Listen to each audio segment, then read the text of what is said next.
ಓಂ ಶ್ರೀ ಪರಮಾತ್ಮನೇ ನಮಃ. ಅಥ ಪ್ರಥಮೋಧ್ಯಾಯಃ.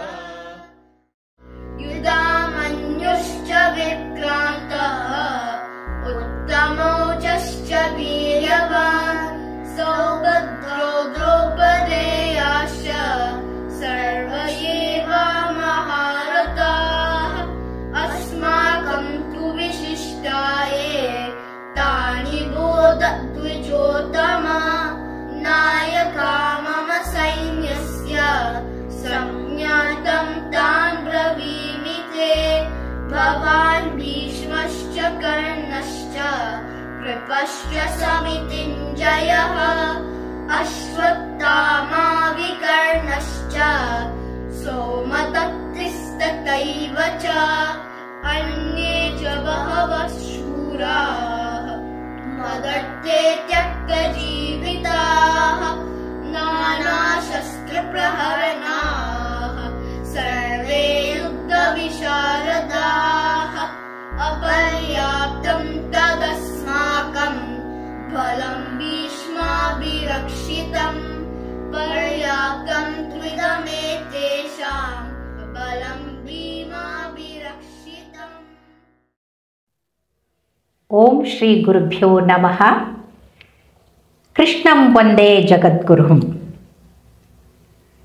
ಈ 6ನೇ ಶ್ಲೋಕದಲ್ಲಿ ಯುಯುಧಾನಃ ಅಂತಂದರೆ ಸಾತ್ಯಕಿ. ಸಂಜಯ ಅಲ್ಲಿ ಏನು ದುರ್ಯೋಧನ ತಮ್ಮ ದ್ರೋಣಾಚಾರ್ಯರಿಗೆ ಹೇಳ್ತಾ ಇದ್ದಾನೆ ಅನ್ನೋದನ್ನು ಧೃತರಾಷ್ಟ್ರನಿಗೆ ಹೇಳ್ತಾ ಇದ್ದಾನೆ. ಈ 6ನೇ ಶ್ಲೋಕದಲ್ಲಿ ದುರ್ಯೋಧನ ಹೇಳೋದೇನೆಂದರೆ, ಈ ಯುಯುಧಾನಃ ಅಂತಂದರೆ ಸಾತ್ಯಕಿ ಇದ್ದಾನಲ್ಲ, ಅವನು ಅರ್ಜುನನ ಶಿಷ್ಯ. ಅರ್ಜುನನಿಂದ ಧನುರ್ಧಾರಿಯಾಗಿ ಅವನಿಂದ ಶಸ್ತ್ರಾಭ್ಯಾಸವನ್ನು ಕಲ್ತಂಥವನು. ಅವನು ನಾರಾಯಣಿ ಸೇನೆ ನಮ್ಮ ಕಡೆಗಿದ್ದರೂ ಕೂಡ ಅವನು ಕೃತಜ್ಞತೆಯಿಂದ ತನ್ನ ಗುರುವಿನ ಕಡೆಗೆ ಹೋಗಿ ಅರ್ಜುನನ ಪರವಾಗಿ ಯುದ್ಧ ಮಾಡ್ತಾ ಇದ್ದಾನೆ.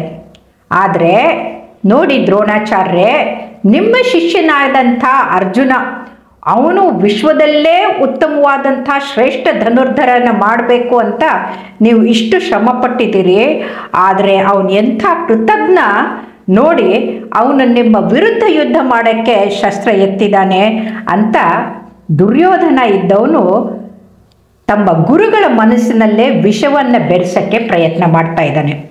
ಇದು ನಾವು ಸಾಮಾನ್ಯವಾಗಿ ನೋಡ್ತೀವಿ. ಎಲ್ಲೇ ಯಾರೇ ಕೆಲಸ ಮಾಡ್ತಾ ಇರಬೇಕಾದ್ರೆ ಅಥವಾ ಮನೆಯಲ್ಲೇ ಇರಲಿ, ಇನ್ನೊಬ್ಬರ ಮನದಲ್ಲಿ ಕೆಟ್ಟ ವಿಚಾರವನ್ನು ತುಂಬಿ ದೇಶನ ತುಂಬಿ ಮನದಲ್ಲಿ ವಿಷವನ್ನು ಬೆರೆಸೋ ಕೆಲಸನ ಹಲವು ಜನ ಮಾಡ್ತಾರೆ. ಹಿತ್ತಾಳೆ ಕಿವಿ ಇದ್ದವರು ಅದನ್ನ ಕೇಳ್ಕೊಂಡ್ಬಿಟ್ಟು ತಾವು ನಾಶ ಆಗ್ತಾರೆ, ಸಂಸ್ಥೆಯನ್ನು ನಾಶ ಮಾಡ್ತಾರೆ. ಇದು ಎಷ್ಟರ ಮಟ್ಟಿಗೆ ಪರಿಣಾಮಕಾರಿಯಾಗುತ್ತೆ ಅಂದರೆ, ಮುಂದೆ ಯುದ್ಧದಲ್ಲಿ ಹಲವು ಜನರಿಗೆ ಸಾವಿಗೆ ಕಾರಣ ಆಗುತ್ತೆ. ಆದರೆ ಒಂದಂತಂದರೆ, ಈ ಯುಯುಧಾನ ಇದಾನಲ್ಲ, ಅವನು ಪಂಚಪಾಂಡವರು ಕೃಷ್ಣರನ್ನು ಬಿಟ್ಟರೆ ಈ ಯುದ್ಧದಲ್ಲಿ ಉಳಿದಂಥ ಏಕೈಕ ಯೋಧ ಅಂತ ಹೇಳ್ಬೋದು. ಮುಂದೆ ದುರ್ಯೋಧನ ಹೇಳ್ತಾನೆ, ನೋಡಿ ಅಲ್ಲಿ ವಿರಾಟನೂ ಇದ್ದಾನೆ. ವಿರಾಟ ತನ್ನ 3 ಪುತ್ರ ಉತ್ತರ, ಶ್ವೇತ ಮತ್ತು ಶಂಕರನ್ನ ತಗೊಂಡು ಅವ್ರ ಕಡೆಗಿದ್ದಾರೆ, ಪಾಂಡವರ ಕಡೆಗೆ.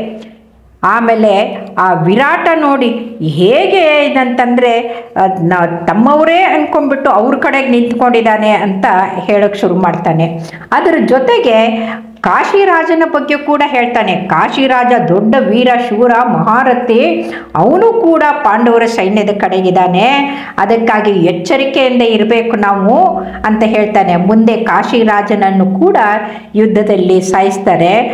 ಹಾಗೆ ಮುಂದೆ ಅವನು ಪುರುಜಿತ್ ಮತ್ತು ಕುಂತಿ ಭೋಜ ಇವರಿಬ್ಬರೂ ಕೂಡ ಕುಂತಿಯ ಸಹೋದರರು. ಅವರು ಕೂಡ ತನ್ನ ಸಹೋದರಿಯ ಮಕ್ಕಳು ಅಂತ ಅವ್ರ ಕಡೆಗೆ ನಿಂತ್ಕೊಂಡಿದ್ದಾರೆ. ಆ ಪುರುಜಿತ್ತು ಮತ್ತು ಕುಂತಿ ಭೋಜು ಇವರೂ ಕೂಡ ದ್ರೋಣಾಚಾರ್ಯರು ಮುಂದೆ ಕೊಲ್ತಾರೆ.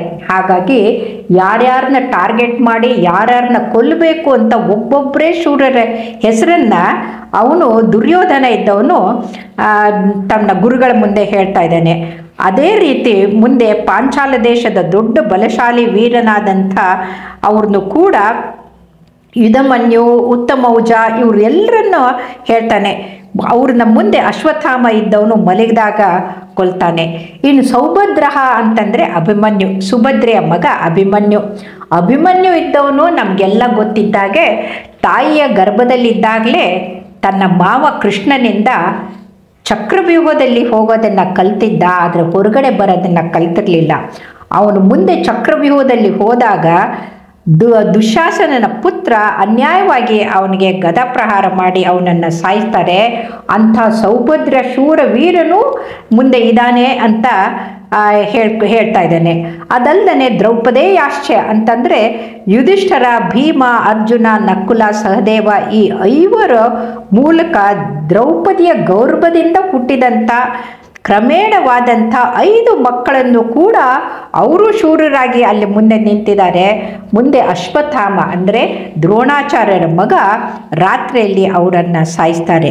ಹೀಗೆ ಎದುರಾಳಿಗಲ್ಲಿರುವಂಥ ಅತಿರಥ ಮಹಾರಥರನ್ನ ವಿಚಾರವನ್ನು ಹೇಳ್ತಾ ದ್ರೋಣಾಚಾರ್ಯರ ಮನಸ್ಸಿನಲ್ಲಿ ಪಾಂಡವರ ಕುರಿತು ದ್ವೇಷ ಉಂಟಾಗಬೇಕು ಅಂತ ಒಂದು ದುರುದ್ದೇಶದಿಂದಲೇ ಅವನು ಇದನ್ನು ಹೇಳ್ತಾ ಹೋಗ್ತಾನೆ.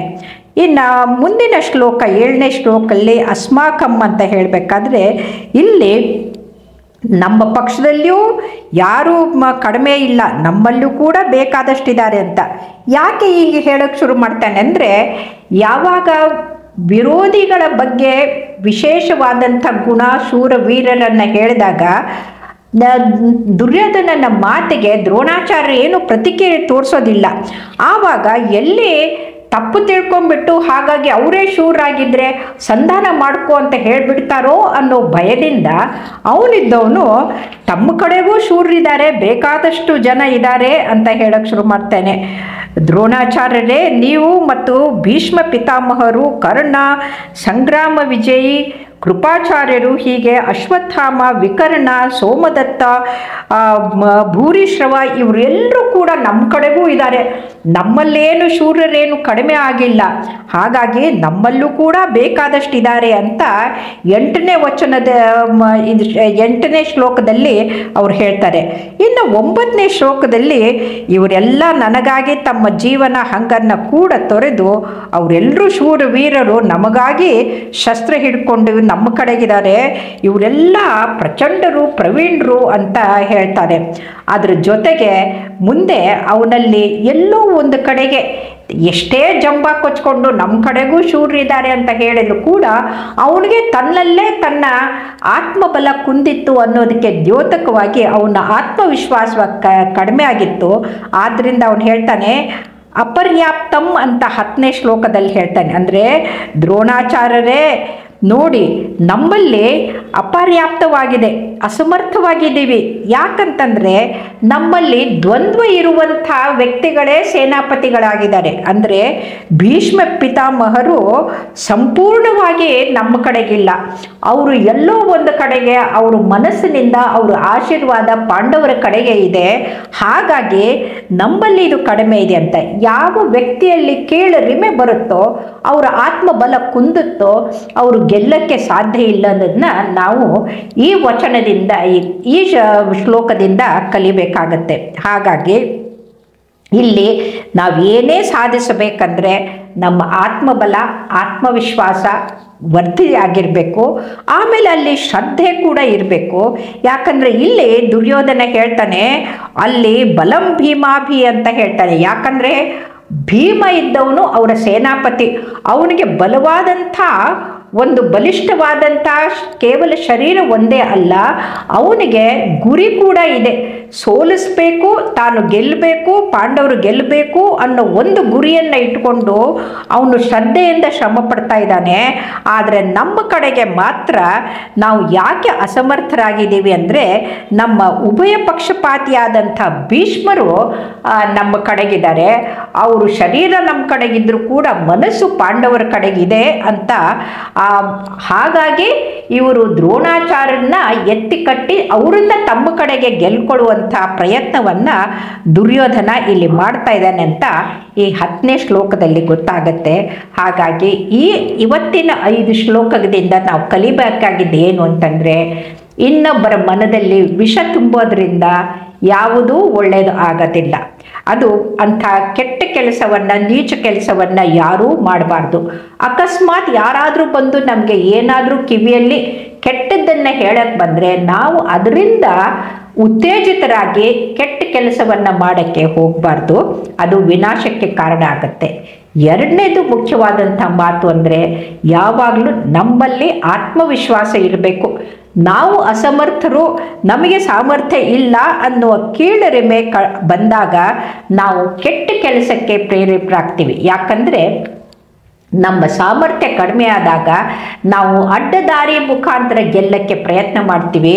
ಈ 5 ಶ್ಲೋಕಗಳಿಂದ ನಾವು ಕಲಿಬೇಕಾಗಿದ್ದು ಏನಂದರೆ, ಯಾವತ್ತೂ ಇನ್ನೊಬ್ಬರ ಬಗ್ಗೆ ಕೆಟ್ಟದ್ದನ್ನು ಮಾತಾಡಿ ಅವ್ರಿಗಿಂತೂ ನಾವು ಶ್ರೇಷ್ಠರು ಅನ್ನೋ ಭಾವನೆಯೂ ಇರಬಾರ್ದು. ಇಲ್ಲ ನಾವು ಅಸಮರ್ಥರು ಅವರು ಸಮರ್ಥರು ಅಂತನ್ನುವಂಥ ಆ ಭಾವನೆಯೂ ಇರಬಾರ್ದು. ಸೊ ಎರಡೂ ಇರದೇ ಇದ್ದರೆ ನಾವು ಚೆನ್ನಾಗಿರ್ಬೋದು. ಹಾಗಾಗಿ ಈ ನಮ್ಮ ಶರೀರವೇ ಒಂದು ಕುರುಕ್ಷೇತ್ರ. ಪ್ರತಿದಿನ ನಮ್ಮಲ್ಲಿ ಸಂಘರ್ಷ ನಡೀತಾನೇ ಇರುತ್ತೆ. ಆ ಸಂಘರ್ಷದಲ್ಲಿ ನಾವು ದುರ್ಯೋಧನನ ದುರ್ಬುದ್ಧಿಯನ್ನು ಕಲಿದೆ ನಾವು ಉತ್ತಮರಾಗಿ ಕೃಷ್ಣ ಪರಮಾತ್ಮನಂತೆ ಆಗೋದನ್ನು ಕಲಿತ್ರೆ ನಮಗೆ ಶ್ರೇಯಸ್ಸಾಗತ್ತೆ. ಹಾಗಾಗಿ ಕೃಷ್ಣ ಒಂದೇ ಜಗದ್ಗುರುಂ ಅಂತ ಹೇಳ್ತಾ ಬನ್ನಿ ನಾವೆಲ್ಲರೂ ಈ ಇದರ ಪ್ರಯೋಜನವನ್ನು ಪಡೆಯೋಣ. ಪ್ರಣಾಮಗಳು.